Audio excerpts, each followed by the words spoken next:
Assalomu alaykum hammaga. Choy Talks'ning yangi mavsumiga xush kelibsizlar. Bugungi sonda biz Robert Baumgartl bilan suhbat qildik. Operation Systems fani professori. Nima haqida gaplashganimiz haqida Akhmad va Nurmukhammad gapirib beradilar. Undan oldin sizlarga kichkina e'lonchalarimiz bor. Albatta. Choy Talks podkasti yana qaytdi. Yangi mavsum, yangi mehmonlar, yangi g'oyalar, yangi tushunchalar, yangi fikrlar bilan jo'shib kirib kelyapmiz. Biz bu mavsumda asosiy hostlar, ya'ni asosiy mezbonlar Nurmukhammad Rakhmatov va Akhmad Hurshetovlar. Xo'p, professor Robert Baumgartl bilan ko'proq operating system va computer security bo'yicha gaplashdik, chunki Yangi O'zbekiston universitetida bir oy o'sha visiting professor sifatida kelgan va shu fanlarni o'qityapti. Iloji boricha temaga tushishga harakat qildik. Orada xatolar, savol berishda xatolar qildik. Buni to'g'ri tushunasizlar. Baribir biz mana industrial management studentlar bor. Software engineeringda o'zim o'qiyapman. Robert Baumgartl ko'proq hayotda qanaqa odam, faqatgina professor emas, balki yaxshi hobbilari bor va podkast oxirida challenge berdik. Podkast oxiriga ko'rsanglar, yaxshi bir challenge'imiz bor. Uni ham xudo xolasa YouTube'ga chiqarish niyatimiz bor. Albatta, o'sha eng muhim faktori, misol uchun juda ham recommended qilinadi bu podkastni tomosha qilish uchun software engineerdagi studentlar ko'rishi, chunki juda ham muhim bo'lgan o'zini maslahatlarni berdilar. Qanaqa qilib karyer pathini davom ettirish bo'yicha o'zini yana fikr va mulohazalarni berdi. Men o'sha yerda o'tirgan host sifatida biz rekomendatsiya qilamiz sizlarga shu podkastni oxirigacha ko'rishga. Faqatgina software engineering emas, balki hozirgi erada yashayotganimiz, masalan, har xil toollar, AI toollar bo'yicha o'z fikrlarini berdi. Qanaqa ishlatish kerak o'zi AI-larni va AI o'zi nima uchun ishlatilyapti hozirgi davrda va qanaqa uni black saytlari bor AI'ni, masalan, faqat hozir plus saytlari va black saytlarini ham gaplashib o'tdik. Shu uchun AI bo'yicha ko'proq bilmoqchi bo'lsanglar, albatta computer security professor orqali o'zi data security bo'yicha ham AI taraflarini gaplashib o'tdik. Shunday. Keyin menga yana bitta yoqqan tarafi bo'ldi. Nemis studentlari bilan o'zbek studentlarining farqlari. Albatta, juda qiziq. O'zbek studentlar qaysi tarafdan qolishadi, qaysi tarafdan yomon. Shu taraflarni bitta so'ra aytib berdilar menga. Shunday. Bitta minusini aytdilar, podkastni tomosha qilinglar, juda ham qiziq. O'zbek studentlarining bitta katta minusi bor dedi. Uni podkastni tomosha qilganda ko'rasizlar. Komment bloq qo'yinglar shu narsani, nimaligini topganlaringizda biz sizlardan responslaringizni kutamiz. Shunaqa keyingi podkastlarda kimni ko'rmoqchisizlar? O'shalari o'sha professor yoki odamlarni chaqirsanglar, biz chaqiramiz. Biz taklif qilsanglar, kommentariyaga yozib qo'yinglar. Keyingi safarga nasib qilib, o'ylab ko'rib, shunday o'sha odamlarni chaqirishga harakat qilamiz. Shunday. Hammaga rahmat. Hammaga rahmat. Charchanglar. Vaqtinglar. Podpiskani bosib qo'yinglar. Rahmat. Qolib ketmasin. Tovon qolib ketmasin deydi. Skоворodka qolib ketmasin. Shunday. Chunki ana podkastni pastida yuvib, anaqa qilishadi, ishtovoq yuvib ko'rishadi. Mana o'shada. Skоворodka qolib ketmasin, eng muhimi. Qozon qolib ketmasin. Qozon qolib ketmasin. Rahmat. Qozonni ham yuvinglar. Qozonni oldik-ku dedik.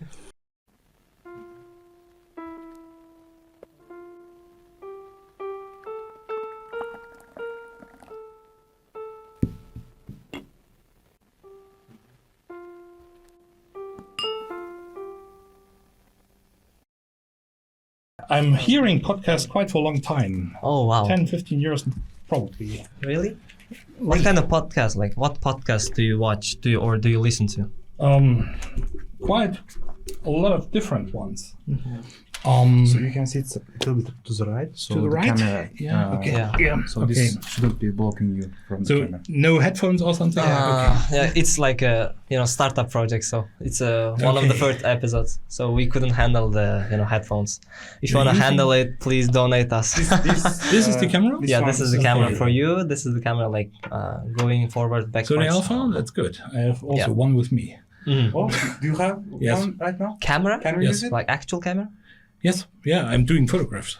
Oh wow! So just as a hobby. Yeah. Oh wow! So great, wow! We'll take a picture for you to have That would be very nice. If you want to give your camera now to during the podcast, yeah, we can add one more there. Okay, I will do that. Sure, it will be great for you and for us. So we only had 2 cameras, but we needed 4.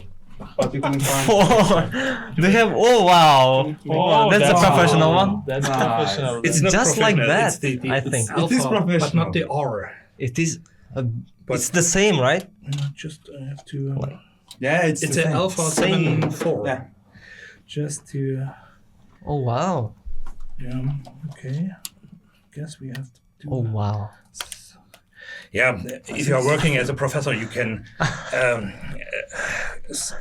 buy one couple Yeah. of years. So this is not Big deal, right? probably. This must be Yeah, I will take care of that. okay. Yeah, good. Thank you. You have the. Oh wow! Special. You have so nice photographic motifs overall. So I'm. Yeah, right. decided Yeah, we're to- trying to make some, unique After style. we you will know. take some Photoshop for him, right? take the video and extra. Yeah, extra Photoshops for him, so special. Yeah. But please do not put away that small Yeah, link for the you tripod. can- Yeah, this is very important. It's my only one. Yeah. We can take this down. Thank you. Yeah. Okay. So good. So yeah.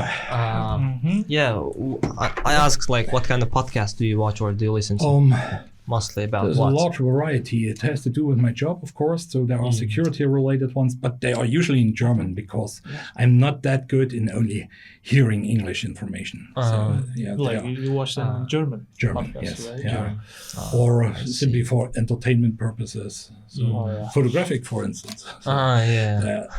now, yeah, I have a problem because my way from home to university is quite long. So I'm going 100 kilometers in the morning and 100 kilometers in the 100 evening. kilometers? Yes, Every- but it's a highway, so I need an hour. If I'm going fast, 53 minutes. Yeah. So this is okay. And Do you use train? Like no, underground? I'm going with my own car. Oh wow. Yeah. I see. Of course, there are 100 kilometers. Where do you live right now? 100 kilometers. So I'm, Like as you outside of probably know, Tashkent, right? I'm working at Dresden Yes, University I of know. Applied Sciences, and I'm 100 kilometers to the west. You mean about Germany, when in Dresden? Yes, not Yeah, here. yeah. No, I thought so. Yeah. I would not take that. So the 100 traffic here is kilometers. quite different. Oh yeah, like you mean heavy, like the It's heavy and it's other. It's we Germans are used to follow the rules. The rules are sloppy, so you can typically at the highway go as fast as you want. But there are strict rules about overtaking and certain maneuvers and so on. And I have the impression that this is here not the case. So if I'm having a look at the traffic in Tashkent and I get driven around by a taxi or something, I could get mad. So it looks very dangerous. But I've never seen a crash actually. So Yeah, sometimes. so it works. Yeah. Good Oh, yeah. afternoon. I'm Nafisa. Yeah. she's Nafisa. let us Yes. introduce first our The team. team, yeah. Okay. It's we can say it's our little podcast team. The name is Choy Talks. Choy means this tea. Chai. And you know In it's Russian. right? Okay, yeah. Chai. And it's yeah? Choy in Uzbekistan. In Uzbek, Choy, yeah. like Choy. black tea, right? Yeah. Green tea, hot chai, cooked chai. Can I record one camera in this record and I will take care of one also pictures and also can I Yeah, record sure. this camera for video? So I will take the files and give it back to you. Okay. Okay? Yeah. I will take care of it. There are all here. too large media inside, so it shouldn't be a Yeah, problem. there is like 4 hour Yes. memory. Okay. Okay, sure. So, Okay. I'm Nurmukhammad. I study at this university as an industrial management student. Industrial management, I think you know. Yeah, only me in here, software engineering Yeah, students. software. Others like economics, industrial Industrial management. So management, Yeah. it will be. Our camera guy Arthur. Yes. He helps with the managing this stuff, setting up this stuff. It takes a lot of time. Thanks He's for good, him you to know. do the job. Nafisa, I think she connected with you to talk, coming Okay, to there yeah. and other things, Nice to meet you. Nurmukhammad Ahmad, yeah. Today we will lead the podcast with you, and I hope it will be very, very interesting to talk, about your background and the course that you're giving today at this university, right? Yeah. So we can start. Now he's serving Yeah. the tea. So I saw the introduction, Uh-huh. and I watched a bit of the interview you did with Alisha Ikram. Ikram, yeah, the professor for Because- algorithm and data structure. Yeah, I had quite some talks about the students and the university with him. You had already. Yeah. Right. What was the feedback like after talking with the professor? The feedback about the podcast, Feedback about the students. the students. Yeah, in here. Yeah, probably they should learn more. So we agreed on that, but that was last year. Actually. So, But and we compared the systems of education in Russia and in Germany. And, in Uzbekistan. Yeah, yes. Interesting insights. And yeah, we are not so different. Yeah, so he's quite more the theory guy, but Yeah. we could find a nice way to talk to each other. So that Yeah, was- to connect. yeah, it was interesting. And he told me, yeah, you will somehow manage Get to in, do this yeah. podcast. You talk about the podcast with him. Yeah, because there was just a question. You asked him, why are you grilling the students or something like this? No, it was the questions of students. We Okay. directly ask from students and then give the question. It's not our questions, Yeah, it could be quite the same for me. probably. Yeah. So, So I would try your chai. Wow. Troy? Yeah, Choy. yes, yeah, have a try. It's hot, Good. and our Uzbek people prefers to drink this even it's hot outside in summer. It's kind of a national thing, I can say. I read about that. So, and it was strange for me in the Mensa for the first when I got the first meal. Probably it was Osh, and, Osh. Oh yeah, and Bexot ordered a can the tea is tea, right? tea. Yes, Oh yeah, sure. we don't do that in How? Germany. So did you like the Osh? Yes, it's fine. It's good. So I've even tried it myself at home. So it's difficult. Cooking. Yes. That's nice. So I like cooking. Oh wow, that's great. More challenges. Yeah. When I was as old as you, I couldn't boil anything than water. So, but if you get older, you develop new interests and you lose yeah, you're right. others. You're right. And because Osh didn't seem so complicated, I watched some tutorials. I tried it, and my family Yeah, plus. decided it was quite nice, good, Yeah. tasty. Procedure is not so big deal, Yeah. to prepare to cook them. Yeah. All these are good, right? Like even the the distance. It's recording, right? Should I? Yeah, I can No, you adapt. can sit there. You can change this one. I see. Okay. Can set this up for you. So it will be good for you. Okay. Wait, shuni chiqarib olishim kerak lekin.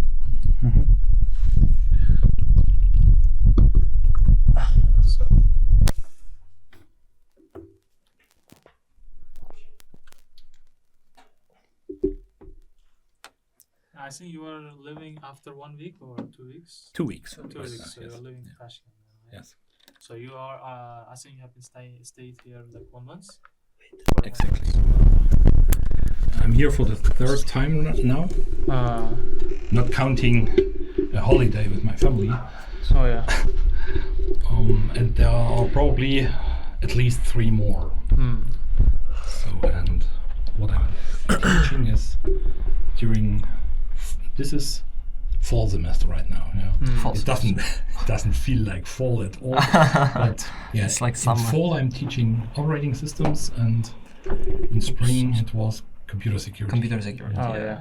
You taught us. Sure. Yeah. Okay. So you are teaching operating system right now, like for fall semester, Yes, with third year students. 30 years. Third yes. year students, yeah. And they already had their midterms already, right? And Yeah, on Thursday. Yeah. on Thursday, yeah. What were the results that you checked? Like maybe. I can't say exactly, only extrapolate, because I only had a look onto the first part, so the multiple choice, and there are some short questions I have graded and corrected them. And I'm quite surprised because they seem to be much better than last year's group of students. So most of the I didn't have a talk with much teaching students, but at least Baumgartl and one more said they are better. So this is typical for whatever reasons. So far, I think they have understood all the major points I made so far, at least. There are some really brilliant ones, obviously. We are taking quizzes. Yeah, quizzes, labs, homeworks. But the labs, I can't grade them because there are too much students. There are too much students. There are almost 100. Oh, wow. So I have only some kind of exemplary look at it. But the quizzes, within the quizzes, there are quite some who are correct in all questions, and they are sometimes quite difficult, and they are in a stressful situation. They only have 10 or 15 seconds for each question. So there seem to be really some brilliant students within this group. So I'm positively surprised. Comparing to the last ones, right? Yes. To the last years. Yes, last year that was quite because like disappointing. last year was the beginning of the these kind of courses, because we never took one month's course. We never took that. So it was the first experience for students, and this year students asked a lot of questions regarding this course. How can we handle? What we have to prepare to start the subject? What should we prepare for, not risking anything and that's it. We gave it their experience, our experience to them. Maybe it will be better year by year, I think. That could be the case. Also, I have not much adapted the course, so I made it probably intuitively a bit easier. Easier, yeah. Because I feared that there will be again a lot of empty pages handed in at the end in of exams. Yeah. But you want to ask one? No, I mean, how what do you think? How it's practical doing such short courses? We can say, right? Because operating system is one of the main subjects for becoming a software engineer, let's say. That's quite interesting, because usually I do not look my subject operating systems as so important. But if this is the case in the curriculum, then it's nice to hear that. But you can of course do computer science without any operating systems knowledge at all, because that is the layer within the system architecture which you do not experience as long as it works, of course. But usually you only use it regardless whether there is some kind of Unix or Windows or whatever, but you do not have to know much about the inner workings. So if this is such an important, it's a major subject. I had a quick glance because I have to always to prepare that syllabus file, which is really difficult. So a lot of work goes into that, and then it might be really, it's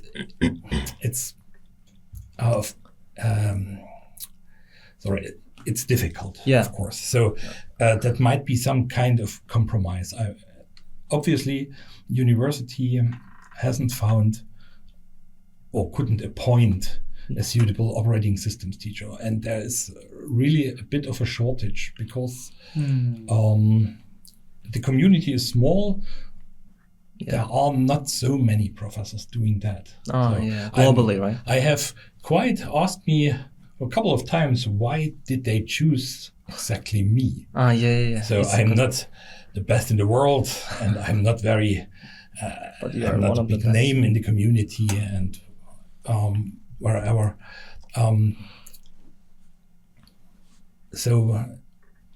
But you have some German advisors here.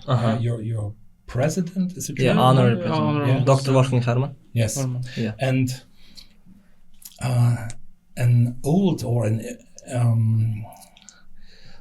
the term flew my mind. An ex-professor in Dresden who did political science. He was the one who made the contact with me. So he once called me, I remember, and asked me, yeah, you have a nice course in operating systems. Would you do that in Uzbekistan? So out of the blue. And he gave me some time to think about it, and I didn't need much time actually, because I once remembered that even my grandparents were here in Uzbekistan during the 70s. I was a very small child still. And they talked about Bukhara and Samarkand and Tashkent, and they brought me a cotton capsule. Cotton. I still have this little capsule with me. And that was, those pictures were so impressive.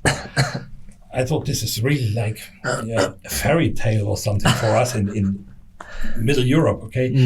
So, and then I Googled a bit on Tashkent and found it still looks very, very nice. So I will probably try this. And my wife also told me, you have to do that, regardless of whether there are some obstacles or not. And and that was it. So there was, of course, a bit of, I had to give a presentation, but obviously it was okay. And there was also a delegation of New UU visited my Conference? University. No, they were in Germany, and obviously hiring people. From and there was also written some kind of agreement of support, but we are a very small university, so with 3,000 students, not more. And before all this big stuff happened, half of the delegation sat in my small little cubicle where I'm located in Dresden, and we talked about the concrete exchange and how this will all happen. And obviously they were somehow not impressed, but they were satisfied, and that was it. And then I came here. So that's great. But the first question was something different. The question, I did talk a lot of things, but the question that how do you find that teaching such subjects in a short term, because it's a bit difficult for the students to cover and to learn, and answering to midterm and the final question. And I understand, and students can understand that it's sometimes hard to find professors, their time, and managing for the semesters, spreading up the classes to the months, right? Months. 8 hours a day, right? No, 4. 4 hours a day. Like 4 hours a day. Yeah. Intensive course. And do you think it's still manageable? It's manageable, I guess. So first of all, I think operating systems is not that complicated. Yeah. Of course, every professor will tell you the same probably about his subject, but when I was a student myself, I always thought, this theory is so hard to learn. I do not understand what they want. And this was really hard to get into this kind of stuff. And I had a very, very nice lecture actually from a teaching assistant, because the professor left university quite during that time. And that was probably the best lecture I've ever had. And that sparked my interest in the field. But to come back to this question, I did not prepare especially giving an intensive course, because it's one lecture and one lab. What I'm doing is relaxing a bit the requirements. So I'm not asking the students to read additional stuff or something like this, because there simply will be no time. Yes. I give them stuff if they want to, because there are also one day is free without operating systems, and there is the weekend. And I'm doing 2 hours lecture, but with a break, and we are somehow trying to break that down into elements, whatever we would call them. So there's a quiz. Okay, this is additional stress, but it should also be a bit of fun. So it's not influencing the end grade in a large amount to a large amount, 5% or something like this. Sure. And I'm usually doing an extended time of talking about the exercises of the last day, demonstrating how one could solve the problem. This takes maybe 20 minutes, something like this. And of course, I have to explain also what is required for this day's lab. Yeah. And I try to create a friendly atmosphere during the lab. So giving them a lot of freedom. So far, it seems it's working out.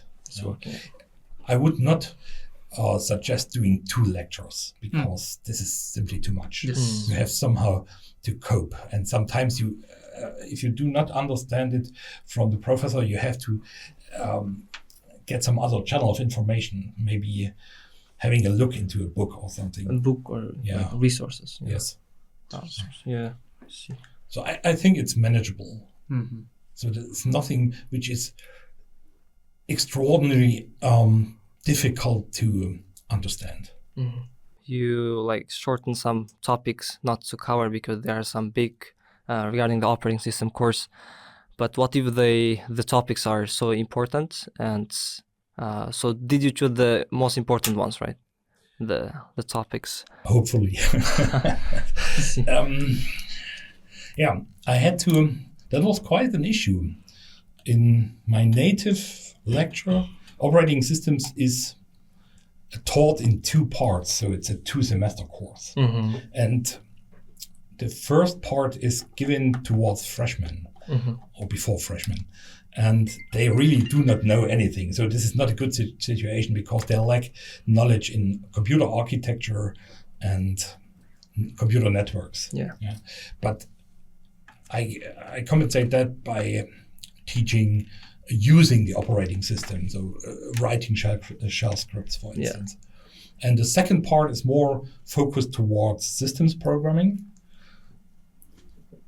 And in your course here, because they are in their 3rd year, I'm taking more stuff out of the second part of my lecture.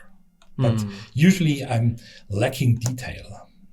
Yes. So, for instance, to give you an example, you could probably perform a 2-semester lecture only on file systems because file systems are very diverse. There are a lot of concepts, and this development is very interesting, but you can't give them all those details. And therefore, I really concentrate only on one operating system. So I'm only doing the Unix world and almost nothing about Windows, but this has another course.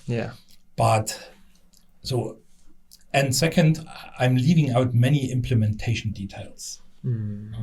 So, and usually I give pointers if you want to know more, because there are a lot of resources around. This is not an issue to compensate that if the need arises. Do you teach operating system in Dresden at Dresden University as well? Yes. Yeah.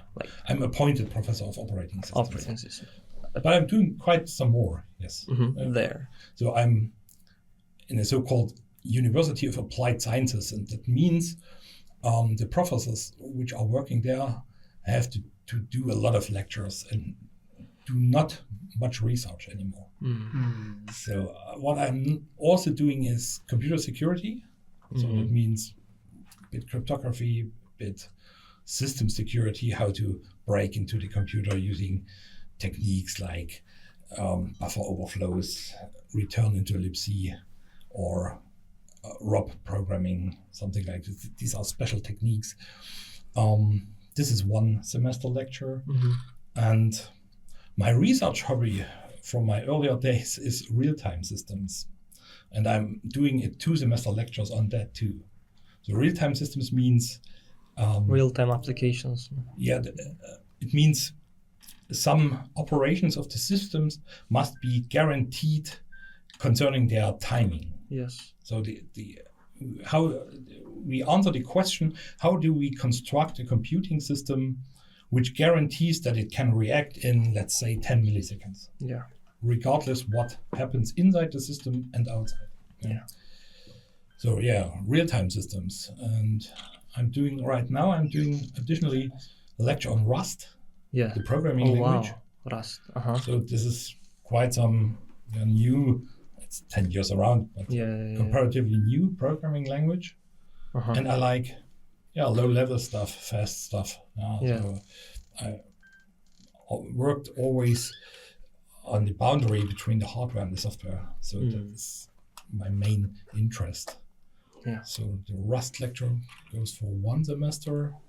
What else is there?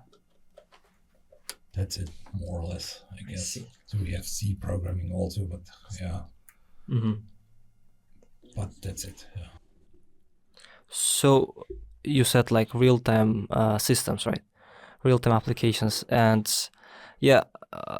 in real world, for example, in real projects, real-time systems, real-time applications is very important because and because there are a lot of users, and you have to give the information right there to 10,000 users, for example. So you're saying like 10 milliseconds for one user, and it will take like a lot of time to 10,000, 100,000 users. Like, how about the efficiency of handling users? I mean, I guess you're mixing a bit up.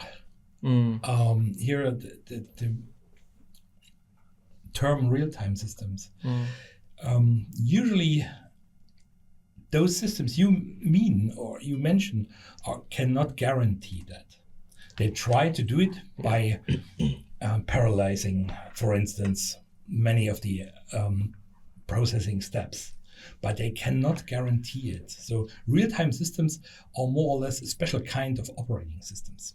So they are used, for instance, in industrial controlled systems, laser, whatever, so medical appliances, weapons, of course, not to forget, but also, for instance, cars or all kind of automotive systems. So if a pilot is somehow directing its plane to somewhere and he makes a movement to his joystick, whatever he uses to fly that thing, and there must be a guarantee, for instance, that the computer who receives that input can react in milliseconds time, typically.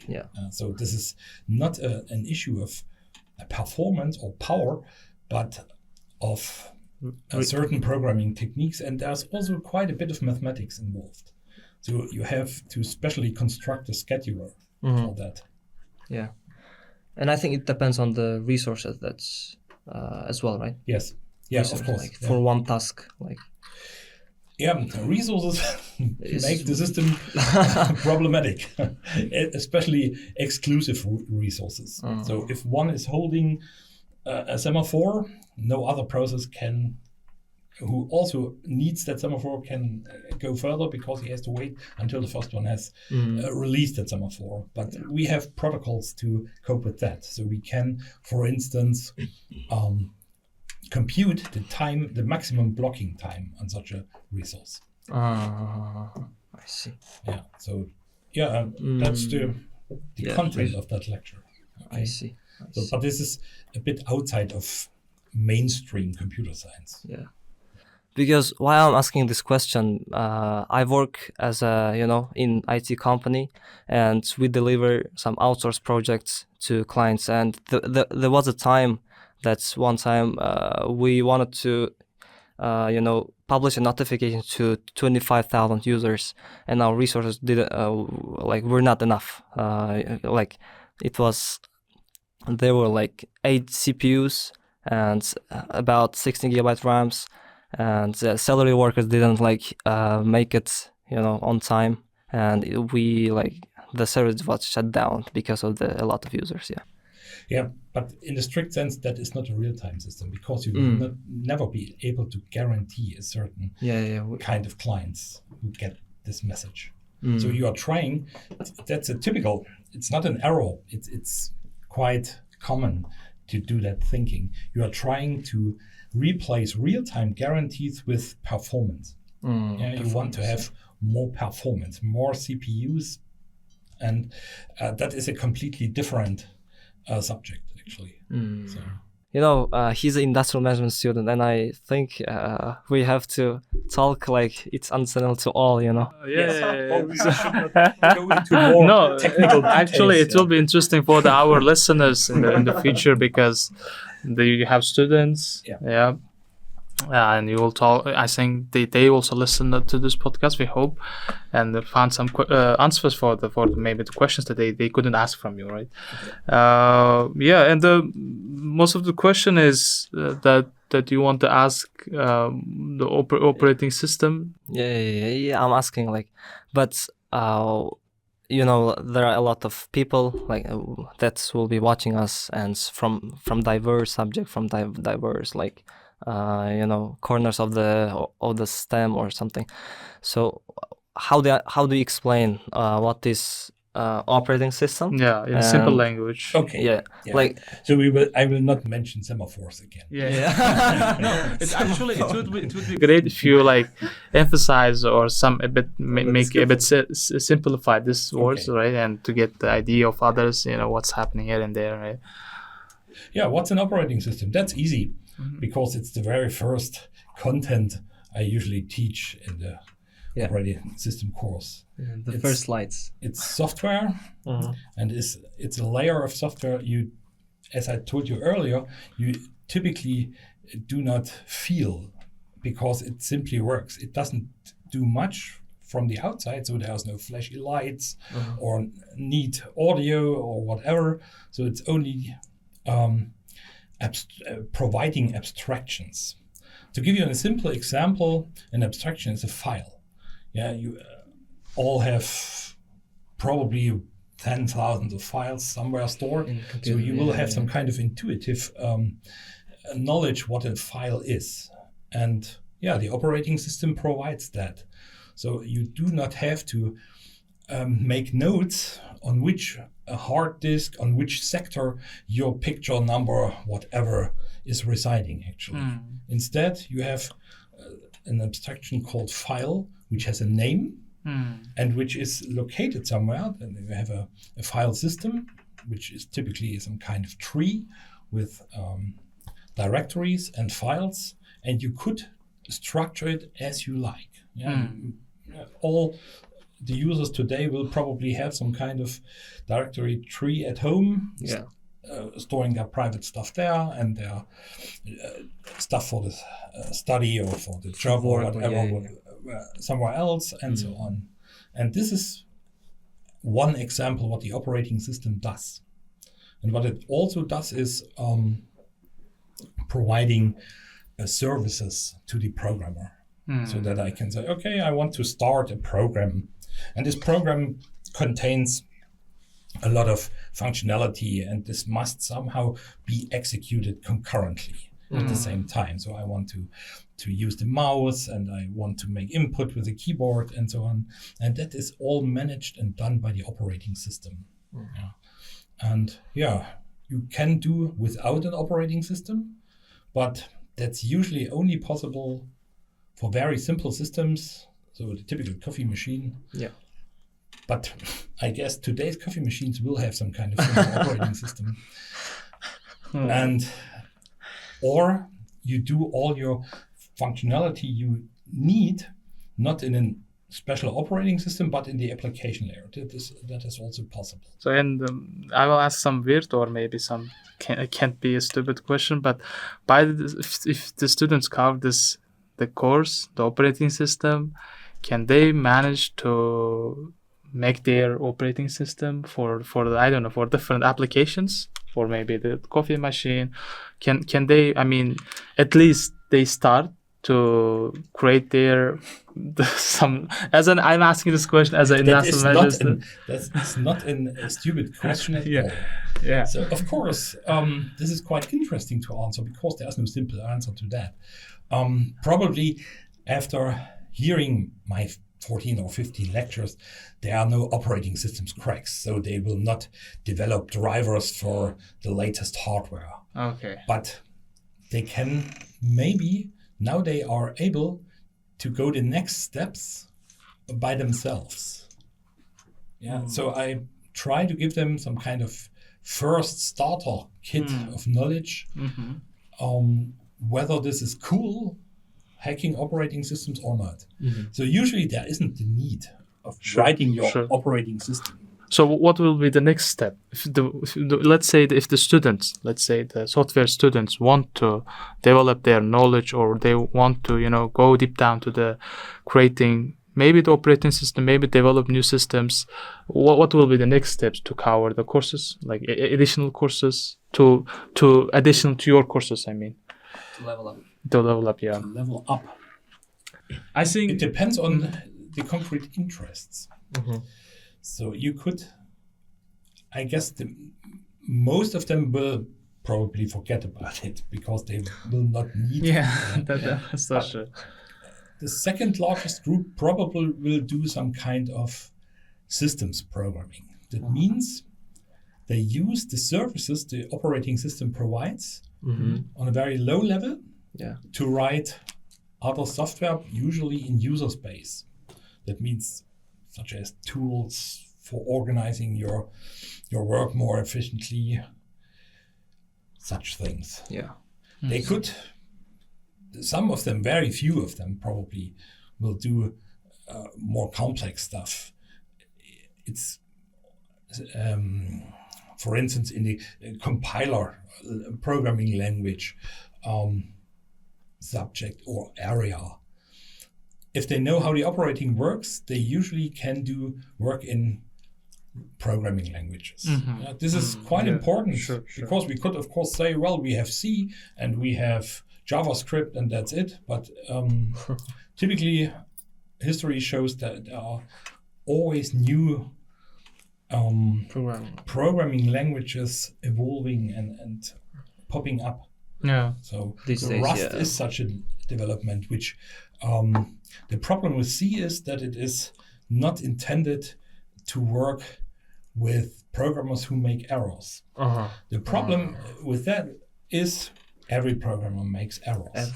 And the founders of C could not estimate that sometimes people will do something like malicious software for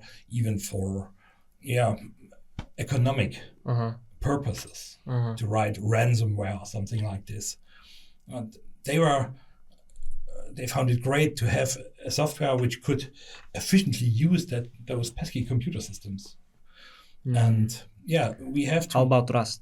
Rust tries to eliminate most of those errors C allows you to do. Not every error, but a lot of typical ones. But you pay for it quite a heavy price. It's difficult to learn. Yeah. And I still not sure whether I've understood it completely. I don't think so. There are so many aspects and new concepts, and it shapes your way of thinking in a different way. So, but it's quite an very interesting development. So, if you are during learning, you have every time you learn a new concept, then you think, in this way they avoid the error you made numerous times in C, and that is that and that. So this is really helpful. Very, very helpful, right? Yeah, and I think this will go on even more. Yeah, this is not the last programming language we will see, and therefore there will also be people needed, and of course, others who are maybe more interested in the innards of an operating system. They are also needed. There are not many of them, but they are everywhere. These are the people who are driving operating systems evolution and doing such thing as generating new driver software for new hardware. So they are usually kernel hackers, something like this. They work at large companies, typically Intel, Google, and so on. Yeah, those are typically the best. They are. But after finishing my course, they are way up to doing such things because we are not. I am not detailing writing a driver. Also, it is not very hard. One could do it in 90 minutes. I have done that. 19 minutes. To introduce the concept what a hardware driver is and how this works. Yeah. And just for the students, could you provide some, follow-up lessons or the courses after maybe finishing your course, students, and maybe they can find some courses on the there are some Online platforms. online platforms like such as Udemy or edX. Can they find some courses to develop this knowledge further? If you have any suggestions, because some students want to be a DevOps developer. They want the DevOps engineer. They want so operating system is one of the important things. Because I think you are teaching for the seniors and the junior students. Juniors only. I think that there's no the logical connection in the courses. Maybe they will just stop. Just study your courses and finish for the like logical It's connections. Also a good question. Yeah, how to go further? Yeah. I couldn't do that out of the blue right now. But I mean, will keep you it have in mind. And of course, there are some courses around. Not that many actually, because I'm also looking what other colleagues doing. Maybe what do they better than me? And there are some. But operating systems courses are not so many. Yeah, but I guess MIT courseware, for instance, could be a good entry point. I will keep that in mind and publish it on the last slides of the lecture. Probably. Okay, sure. But I have to write it down, otherwise I will forget it. So. Yeah. And I saw some books written and authored by you, right? Just a moment. What was the book, like the name? I forgot the name of the book there.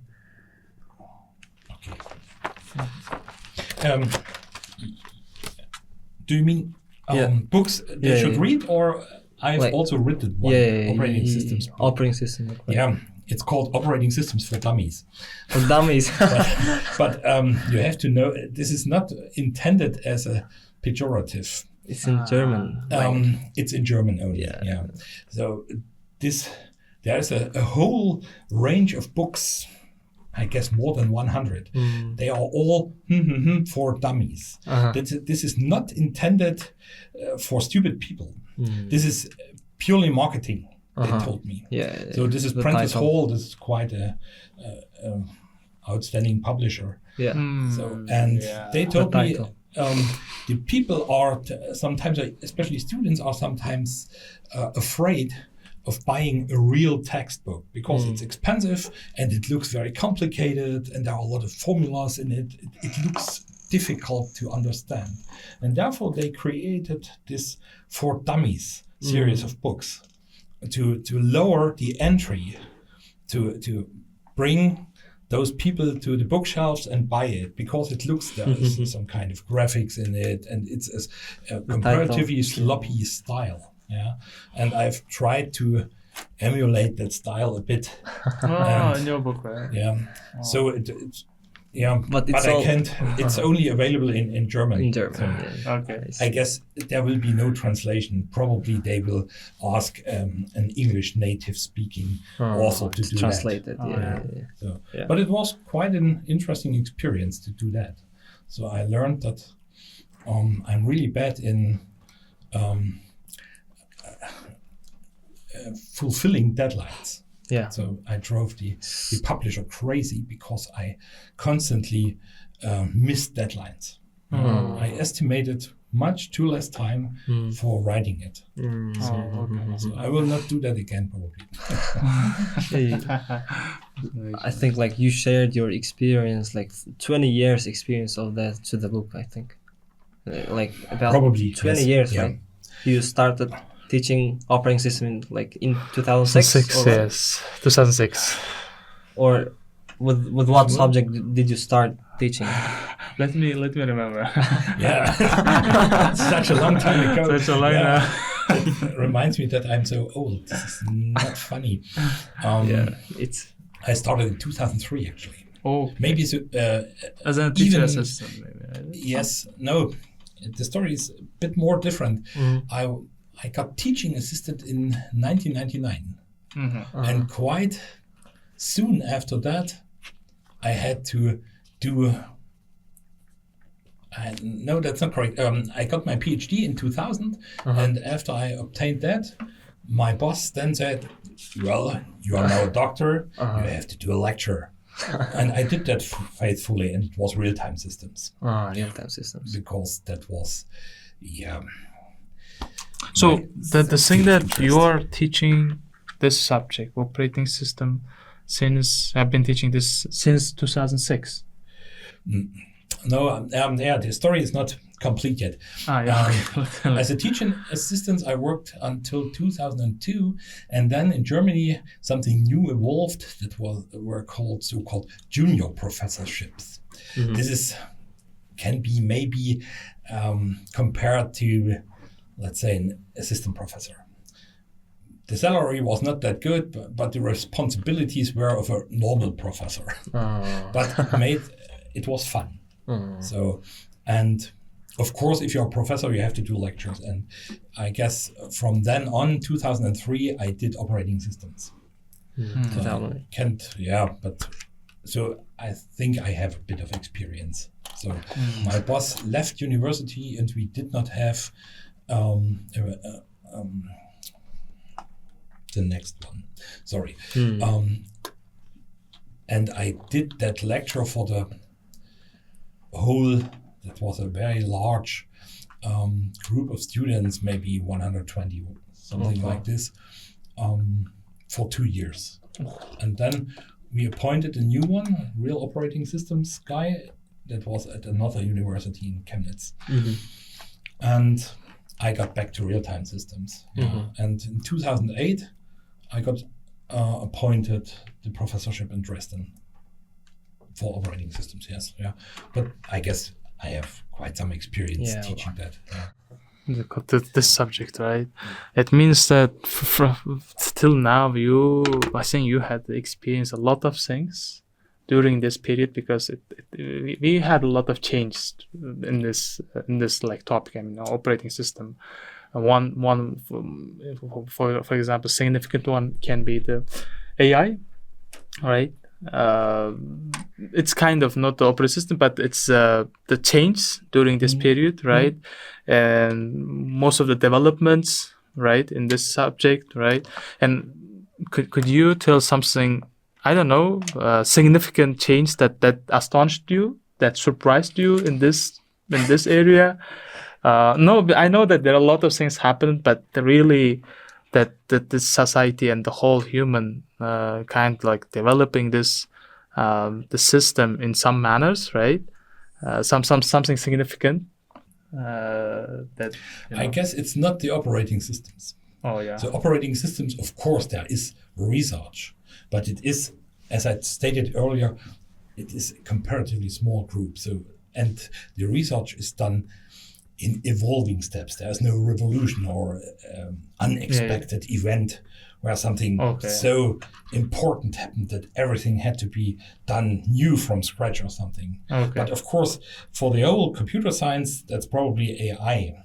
Also, I'm always been a bit, how shall I put it? Research is, in my opinion, a bit too focused on a certain field. Okay, this has been before AI made such big improvements. There was the blockchain. Maybe you can remember that, maybe not because you are very young, but for at least 2-3 years, everybody who wanted to present something new in computer science had to say something about blockchain. So, and this is more or less completely over. And now we have AI, and this is probably a much bigger impact, has a bigger impact on society in every aspect you can imagine. Industry, But usually what one could notice is that we are always focusing on such simple headlines, and this is, in my opinion, not good. So the impact of AI I can't describe, or so I'm always very fearful of that, because these systems are really doing impressive things. Robots who can walk like we are doing, for instance, or those computer vision things. And I'm always a bit, because I'm also doing computer security, I'm looking a bit on the black side of that development. Understood. So development, you asked me, or a proposed question was, how does AI influence, for instance, academic teaching? It's hard to extrapolate. Right now, we are only discussing how to prevent the students from cheating with ChatGPT. But we all use it, of course. Bring me a simple example how to program. I didn't want to mention the semaphore, so for whatever. So, and this thing is perfectly capable of doing this.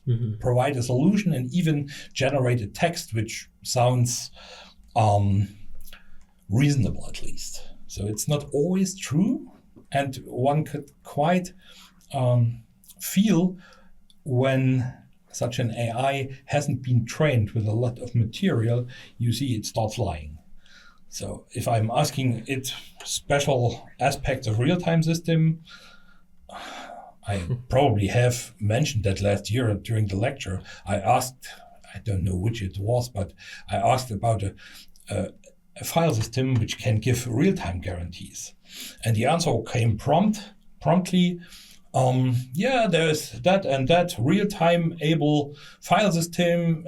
It works in this way, and so on and so on. And this was completely a lie from the beginning to the end.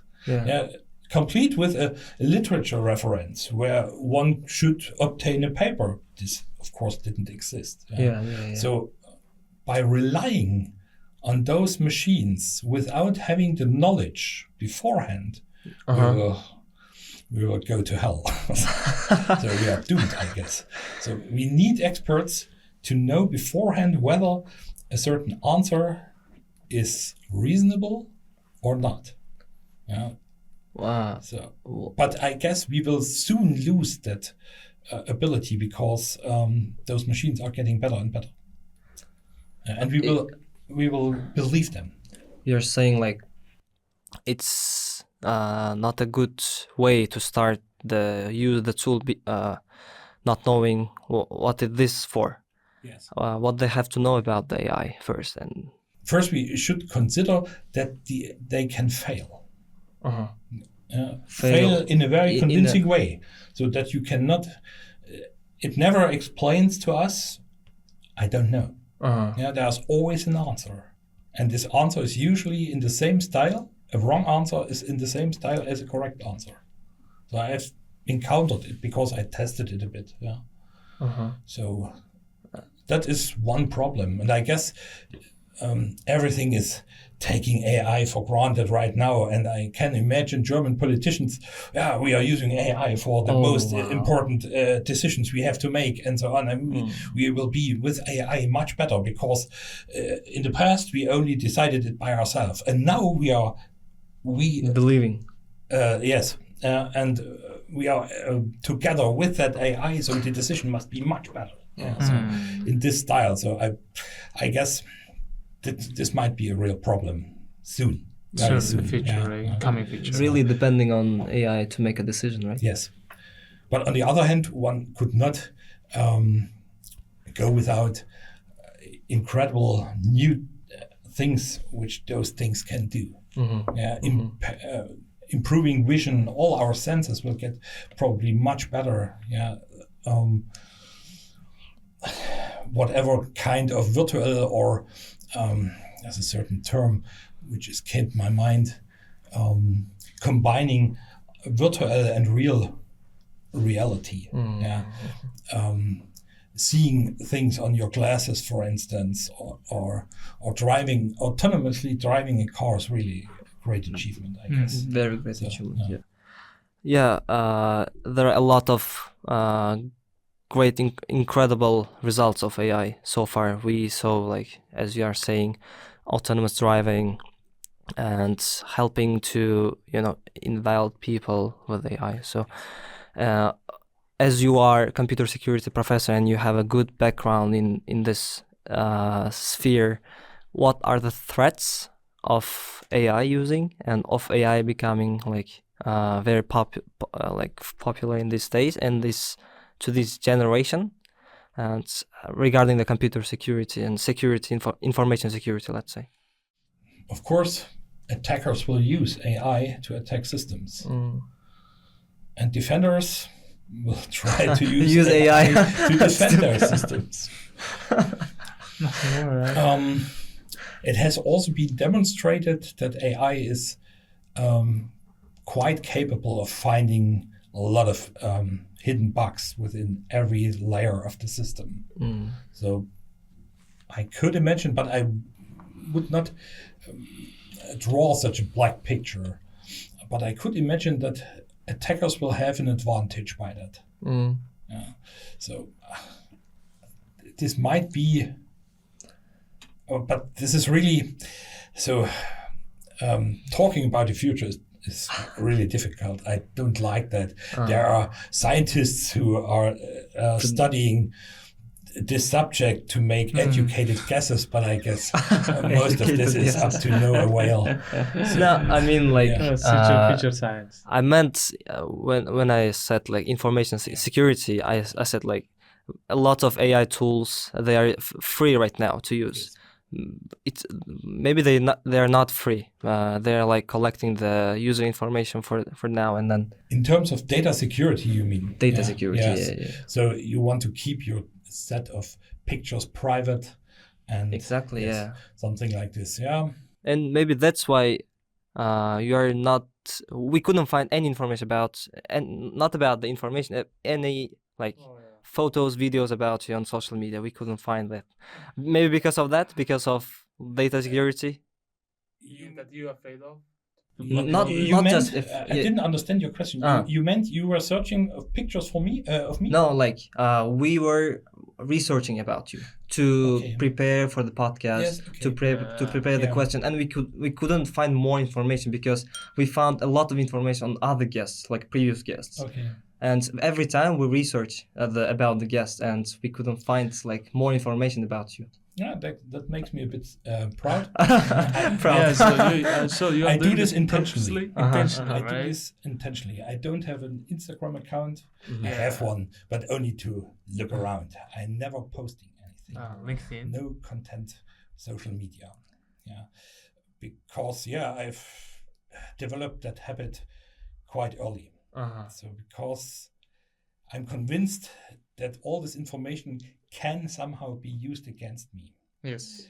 So I'm not sure this will ever happen, but I do not want to give the enemy a chance. So I guess I'm such a small light. This will not happen because I'm not a top-notch spy or whatever, and I'm not the greatest scientist in the world. So probably nobody takes simply notice. But I always have, and I also taught my children not to do that. I'm not sure whether they comply completely because I have a very beautiful daughter and she wants, of course, to publish pictures and so on. But I always try to avoid that simply for data security reasons. Data security. That's right. So to give you a simple example, if you're going too fast in Germany, you could get measured by the police, and they have to identify you.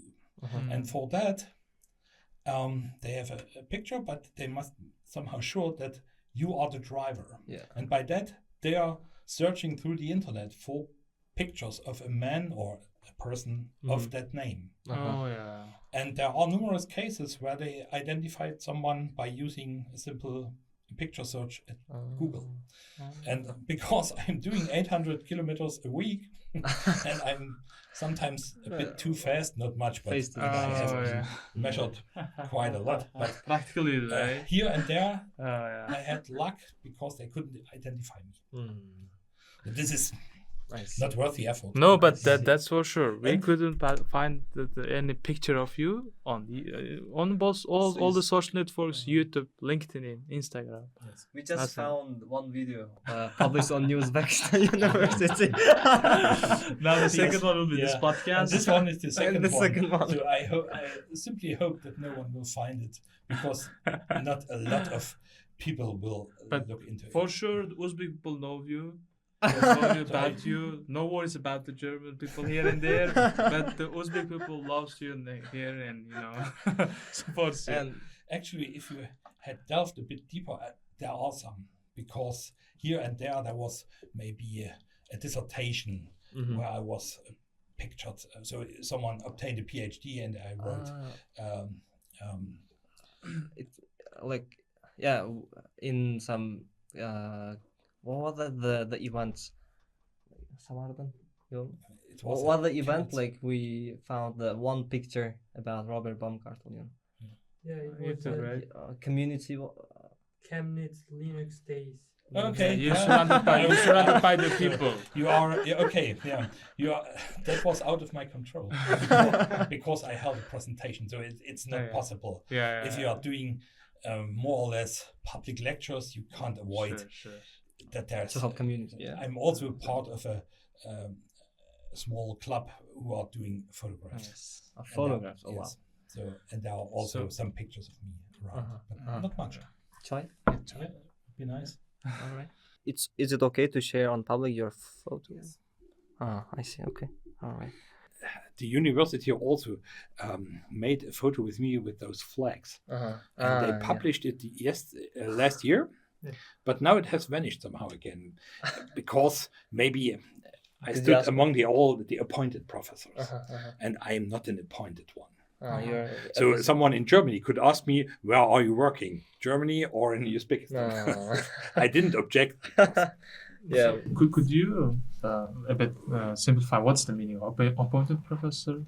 So you are appointed for a longer period of time. So I'm not sure whether this is the correct term, but so you are associated. And that means usually they can't get rid of you so easy. Oh yeah, sure. So you're not appointed professor. You are Not here, but in Dresden. interest, but You're here a visiting you are. professor. You're visitor professor. Right, It means I'm- a visitor is came Visit. come for the short period, right? Yes. Yeah. Oh, understood. Yeah, I'm. Okay, so the let's move on to then the most interesting parts of our podcast is the how's the teaching is going, and could you describe some the main differences that the German students and Uzbek students, right, how they're handling your course, and the German students how where did they handle it, your courses, right? Main differences, At first, those differences seem to be very severe.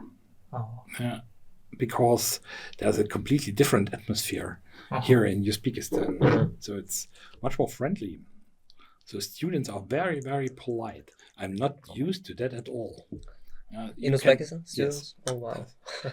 That's really the case. So you can tell a student, sorry, you have failed the course, you have to repeat that.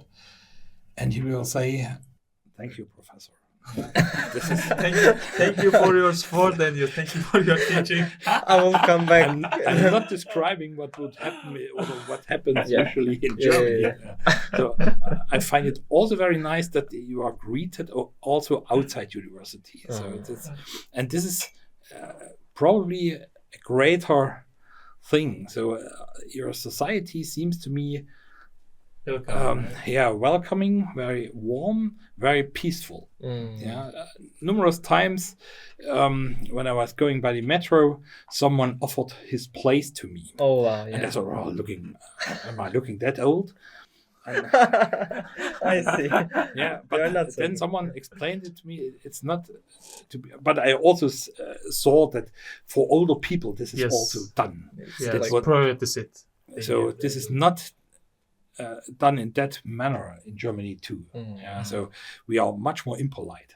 Mhm. So, and someone explained to me it's nothing to do with your age. It has more to do. You look different. Mm. So maybe you look a bit like some who knows something. Or, Yeah. and that is another observation that you obviously favor people who have a deep knowledge. Yeah. And that is also great because in Germany that's not the case. So typical, if you're switching on your telly and there's some kind of pop star interviewed, they are typically proud that they were very bad at school. Yeah. Oh, mathematics. Oh, what? I don't know how I passed that. I don't know what that is. So this is They're typical. proudly, So- proudly saying that. and this is not here, Mm. obviously. So you are somehow honoring people like Mirza Ulugh or Alicia Navoy and so on. I find this great. Yeah, this is really respectful. People. Yeah, Personas Yeah. of the history of. I can't express that clearly, but I find this really, really enjoyable. Mhm. Yeah. So, and this is also reflected in the style the students are here. So, I'm teaching quite similar classes, and what I learned here is you're polite, but there is also a certain percentage who are not paying attention. And that's quite the same as in Germany. So in Germany, I have to push them and pay attention.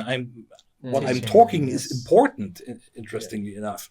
And so, yeah, this is not here the case. They are polite and telling me, yes, Sure, yes, sure. professor. Yeah, but they are not paying attention anyway. Wow. So there's But also they're looking saying at it. you and, Yes.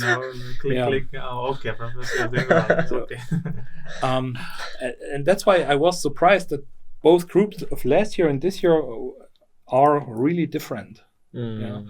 So, yeah, this is, but the experience overall is quite good. Yeah. So, Okay. University staff made the transition really smooth for me.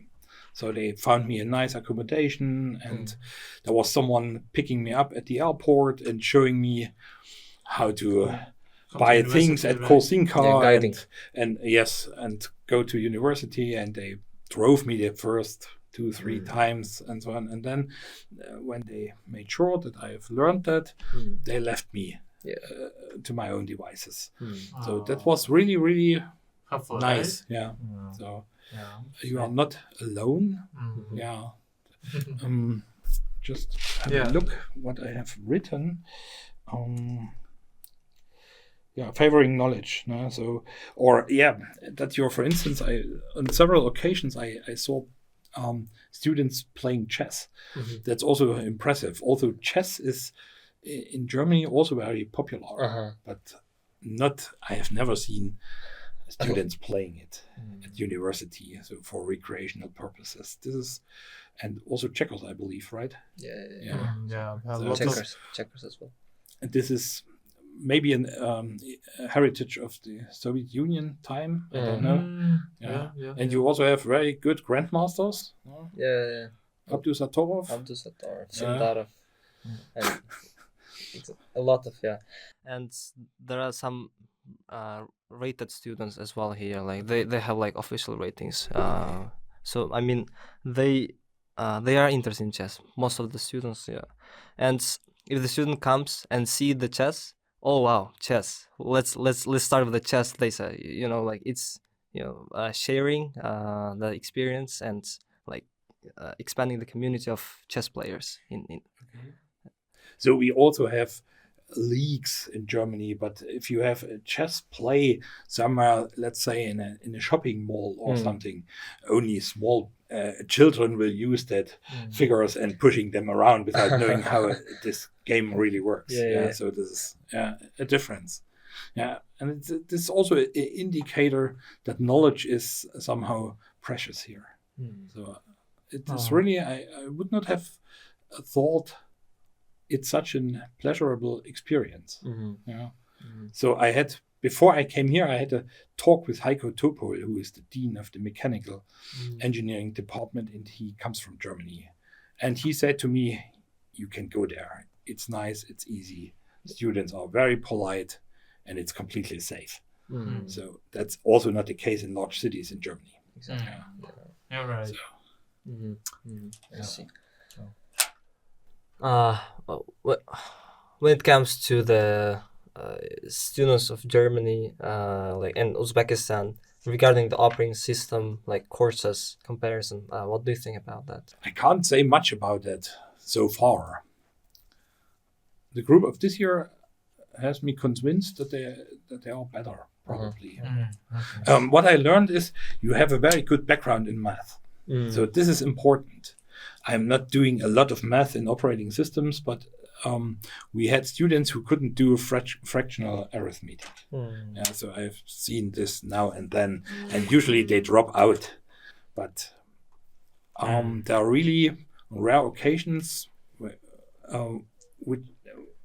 where there's a student who simply cannot do any math. So this is not, if I'm in the security classes, we are doing a bit of cryptography, and there's modular arithmetic and so on. And I can ask a question, and there's instantaneously the answer. So how many values are there if you have 2 to the power of something? This is, basic knowledge. But if I'm asking the same question in Germany, I would guess that 30% can't answer it. They learn it because it's always the same number, so they remember it, but they do not understand what it means. So this is the math is much better here. Yeah, you're right. That probably when I talked with Alisher Ikramov, he said the same. I think we can finalize this last question. The question that I want to ask is, what do you recommend, like, to our students, to all of the listeners, what kind of priority skills they have to have if they are in the software engineer or manager or the basic like overall students in today's world, like today's modern world, because today we have a lot of things like this ChatGPT or AI or the other things, right? Around the students that makes their student works easy, but kind of stopping to think, to use their brains, right? A lot of problems that the students facing right now, right? What do you mainly recommend for the students today to achieve good academic background and to continue their career path, Not much, actually. No. So you should love the subject. This is the main thing to do. There was in the mail from you for preparing a bit about, there was, why did I choose computer science in the first place? And that's an interesting question, because I can't really give a reason. It was simply there. From a certain point of time, I was maybe around 14 or 15, I was interested in that stuff. I don't know why. 14, 30s, right?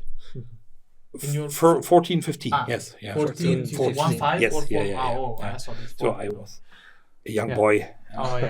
Before that, I was interested in biology and geology. I collected minerals and such stuff. So I was more kind of natural sciences guy. And from out of nowhere, I was always comparatively good in math, but not exceptional in any way. But somehow this computer popped up. And from a certain point in time, I wanted to know how this works. And then an uncle of mine got a computer for themselves. And I wanted to learn how to program that thing. And it was quite difficult because I was in the eastern part of Germany, so you couldn't go into a store and buy a computer. They were prohibitively expensive, thousands of marks at that point in time. So my parents did all their money together, and with the help of an aunt, after some years I got a computer. Oh, yeah. And I did not use it for gaming, at least not solely. Of course, I did some games, but I more was interested in programming that thing. Yeah, and somehow that's quite the same as today. I want to know how those things work. Yeah, and therefore I really love the subject, but I cannot say why. Yeah, so I have not studied it for career reasons or something. So that is probably the ideal case. Yeah, I don't know. And that should be the case for the students too. Do what you want to learn. Yeah. So this is one thing, and the next one is train. That means no real knowledge is acquired without. It hurts somehow. Yeah, it's a difficult process. You can't learn by watching videos. You have to do it. You have to understand it thoroughly. You have to write something about it, and so on. So learning how complex systems function is always a pain, I believe. Yeah, I've experienced that quite recently when trying to understand Rust. So, because that was quite an effort. So, of course, with a certain background in operating systems, if there's something new, you will understand that this is not so much an effort. But from the ground up, I guess 85 or 90% is training and 10% is talent. So I'm sure of that. Yeah. So if you want to find out how something works, try all channels. Don't rely on videos, take the books. Yeah. So this is another important thing I'm observing, especially in Germany, that students are less and less reading. They usually take their smartphone and let it explain to them. But I guess the intellectual process is much more stimulating by using real textbooks. And it's much more I only know the German word, sorry. It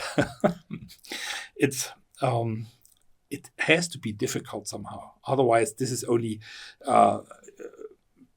you're remaining on the surface somehow. Yeah, you are not obtaining a deep understanding. So that's almost all I believe. Yeah, reading, making a big effort to understand. And what was the third? Continuing their interest. Yeah, right. Of course. You should pursuing their interest. And if I'm getting feedback from the student, they usually tell me, yeah, we see you're really interested in operating systems. And that's good, I guess. So that makes me a bit proud. Yeah, you're right.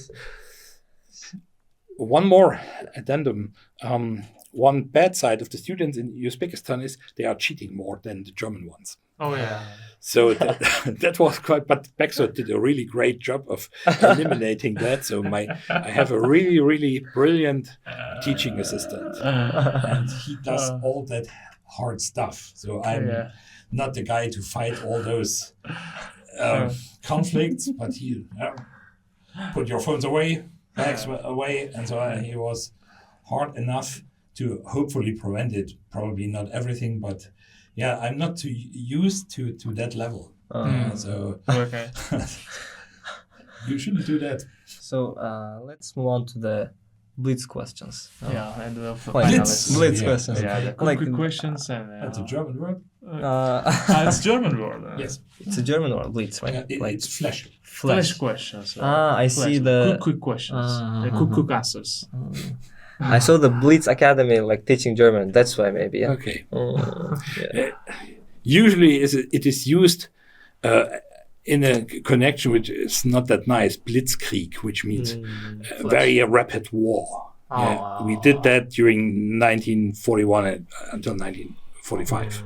So, your first salary, what did you spend it on? Don't know anymore. Nothing special. To remember it. Nothing special. So I'm accumulating. Yeah, of course I spent quite a lot of money for the camera, for instance. But I'm seldomly doing such things. All right. Your quickest way to deal with the stress. Quickest one. I can't really deal with stress very well.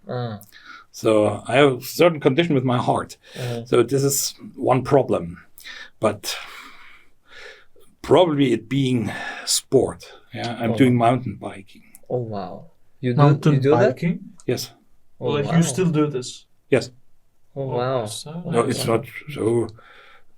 No, I mean Take my bike and go to the. To the Mountain. mountain. So yeah, and Like it's like dangerous one maybe, right? no, it's just I'm a- going but that you- fast but you anymore. walk, So right? You I'm most of the 55 right now, and I see. therefore That's why No, it's not about your age, but it's still hard to do this activity because most of the time you go up, Yes. right? And go up with Yeah. cycling. It's Like, a bit difficult, right? Going But up you with the used to, bike right? even more yes, difficult. of course, yeah, yeah, I'm slow.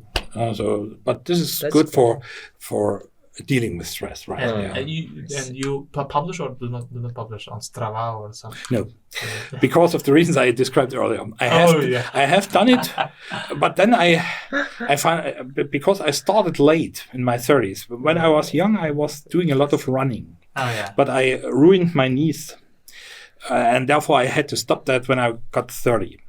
And with 30, I started doing bicycling, cycling, and I used then Strava, for instance. Yes. But because I did it over a long time, I had to record kind of The distance. I was worse. I'm getting worse because Yes. I'm too old for that. So I'm not achieving my results of 20 years ago. So I have those records still, but I don't look at them. But usually my physician says, well, for your age, it's okay. So, but yeah. But you still have an account, right? On Strava. You Not sure, but there were several such. I tried out all of these services. There was also Google Fit and some more Adidas. I guess I have deleted it, but I have the records only GPS tracks on my private computers. Sure. I see. All right. One key quality of a good professor. Being witty, I guess. Witty. Yes, making jokes. I see. Wow. Making. So I'm not good in English probably, but in German that quite works. To interact with the students. Yes, to make a more friendly Or atmosphere. being charismatic, right? Yeah, probably. To take the attentions of the students. But that's right. Yeah. Most of the time, students listen to the professors. If the I'm not sure. professors engage it. I doubt whether I'm really charismatic, but if I'm explaining some of those more interesting algorithms, usually the students are following me. So I can see that. Not everybody, but Most of quite the- the majority. Yeah. So, but of course, there are also lessons which are quite dull, a lot of factual about Windows and the market, and then they switch off their brains. So I try to avoid that, but you also have to tell them about this, so you can't avoid it completely. Yeah. But I'm like joking a bit around. So, yeah. Of course, to see we are only people. We are nothing special. Yeah. I see. All right. The next one. Studying online or offline? Offline. Offline. All right. And one book or one movie you would recommend to the audience? Yep. or movie, let's say, or book. Totally Your wish. interesting. It is interesting for me. The best movie I've ever seen is Once Upon a Time in the West. In the By West. Yes, Oh. by Sergio Leone. It's a Western. It's an old movie, right? Yes, I guess. 1969. Oh. Great movie, great acting. Book. What's the best book? The Lord of the Rings, probably. Oh, The Lord of the Rings. Of course. You read all of the three. Yes, of course. And you haven't watched the movie, or if you have. I have, but I complained all the time because the movie diverts from the books in unacceptable ways. Oh. So I'm a really fan of that But- universe, but yeah, But the movie didn't like that because of some. it's okay. It's okay. Yeah, so one could not say it's a bad movie. Okay. But if you're really a fan of those books and of the thinking of Tolkien, Yes. then you have to be at least a bit critical about it. yeah. So this is, probably my most beloved book. So I try to read it once in a while, so every 5 years. Usually I don't have the time. Oh. But Yes, and you have a hero in this book, right? Legolas, Aragorn. Who's your hero? Aragorn, of course. I always wanted to be like him. Same here. I really love the Aragorn, because he is the guy, that I really want to be. He leads the army. Come on, and I really love to watch the final. I think it's in the book also that he gave the amazing speech when they go to the Mordor. Yes. Yeah. Okay. Right. Yeah. I really love this part. I think most of the people in German likes the Tolkien's books, like the Hobbits. It depends. There are phases where more people read the books and then it degrades again. Oh yeah. Right now, I guess it has been again been a bit forgotten. So usually when I'm doing my lectures in German, I have certain riddles, or I'm some kind of side from maybe Gandalf or whoever, somewhere hidden within the lectures. Yes. And I see from the reaction of the students that most of them do not understand it anymore. So I usually, there is one slide where I talk about what books to read if you want to be a good computer professional. And there's The Lord of the Rings, and there is The Hitchhiker's Guide to the Galaxy, for instance, and also 1984 by George Orwell. So, and but this is a problem. The students seem to read less and less. They usually ask, is there a movie about it? And of course it is, but it's not the same. It's not the same as books. And you still recommend to read The Lord of the Rings book? Yes, rather of than course. watching the movie, right? Yeah, of course you have. Sure, then I will read the book. Yeah. It's much more detailed. Yes. Okay. All right. So we have success in one word. It's not a blitz anymore, right? It's not it's a philosophy. It's another level, my friend. What's that? In one word is difficult, actually. Being a wife, right? Maybe. For me, it's like that. I can only say it in the phrase, having a fulfilled life. Life. It's not money or wealth. Materialistic. And it's also not titles. But if you are happiness. I'm not happy all the time, but more or less overall I'm quite happy. Happiness. So, yes. With your work, with your life, with personal life. Not with the political state of Germany, but sure. But my complete surroundings. So I have a really, really nice family, and this is the older you get, the more you can value that. So with 20, I would say, this is unimportant. You can't choose your family, so. But I was very lucky. Right. I had a nice childhood, for instance. I see. So, if you weren't a professor, what other career would you imagine for yourself? Being a veterinarian, Oh, probably. wow. Veterinarian. Yes. Oh wow, that's great. Like it's ideal life of most people right now, I think, like to be within the nature more, and like with animals, they in the land. I think it's a next level. I'm living in a village. So it's 3,000 inhabitants. So wow. I reach the forest in 5 minutes. Oh wow. And this is really very, very nice. I think you have some, chickens. No, not yet, but we are actually wondering about it. To have chickens, why not? If you live in the But our neighbors all have chickens and cows and other stuff. Right? Cows not, but chicken is not a problem. So we have a small rabbit and because of my daughter. But I could imagine having chickens. I even have a colleague of mine who is also professor of computer science in Dresden. He has chickens. Yeah, so this doesn't need much resources. Yes, you're right. Mhm. You're right. Yeah, I think it's all from me. Yeah, regarding the blitz questions, and I think we have the next one, like a challenge. So we give a challenge to every guest that we are inviting and podcasting with him or with her. And you said in the beginning of the podcast you cooked a plow. So when you came here, and it will be great if we have a cooking time plow together, gathering and talking. Maybe it will be published on YouTube as well. So yeah, it's kind of like friendly. But all the videos, believe us, all the videos will be in Uzbek society. It doesn't go to the German, US or other. It keeps here. We will keep it here. We'll browse there. So I have, my wife has not answered so far because obviously. Okay, then we will wait your response tomorrow. Okay. I can say it, then I decided by myself. Yeah, sure. Take your time. Take your time. Feel free. We'll wait for it. And I think we can do that.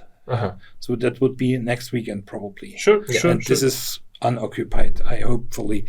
With the exception, if something goes wrong with my exam, then I have to do this first. But I guess priority. All right. I will be finished until then. Sure. Then wow. let's schedule and let's talk. That's great. Tomorrow and I like that. Yeah, that's great. I have one question.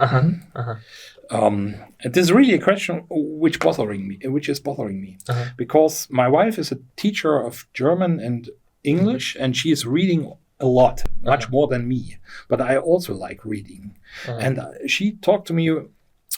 Bring some books of Uzbekistan. Where are those books? For instance, by Alisher Navoy or by Hamid Olimjon. I have read about those two, for instance. They are from different centuries, but anyway, I was not able to obtain a book in English translation. Yes, it's difficult. It's difficult to find. You should publish them. But there are some stores we can find for you. Yeah, sure. But you can find in Russian most probably but it's I can't read Russian. I had it at school quite for a long time, but I forgot it completely. So I can read it, but I do not understand it anymore. Yeah.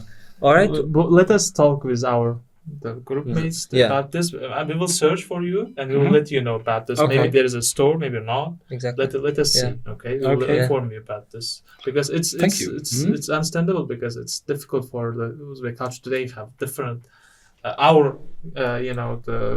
the books that in English or in another language. Yeah. If there are some, we can find it and then give me a pointer. Sure. That would be great. Sure. Yeah. So thank you for your time and for your visiting to our podcast. We really enjoyed to talk with you. It was enjoyable experience. Yeah. Not just your the course or the other things, but your personal life and your suggestion for our students, right, classmates. Yeah. Thank you for the listeners as well for keeping and watching till the end. So we'll hopefully talk with everyone, with the right and the left. So if you want to invite more guests, who are they? Just tell the names and then we'll interview with them. All right, and one last thing. Happy birthday, Professor. Happy birthday. Comment below, happy birthday to our professor. It's the day right? of the Sure. Wish you a good health and then a good family spending there. All right, and we have a small gift for you. Yeah, small gift from our podcast. Not possible. No, it's just a small gift. Yes, it's happy birthday to you. Thank you for spending your birthday with us. Yes. Hope you will like it. It's just of course. Sweets. You like sweets, right? Of course. Yeah. Thank you very much. Yes. All right, I guess I'm gaining. No, it's smaller better. All right, Thank you very much. Thank you for the finished. It was not necessary. Thank you.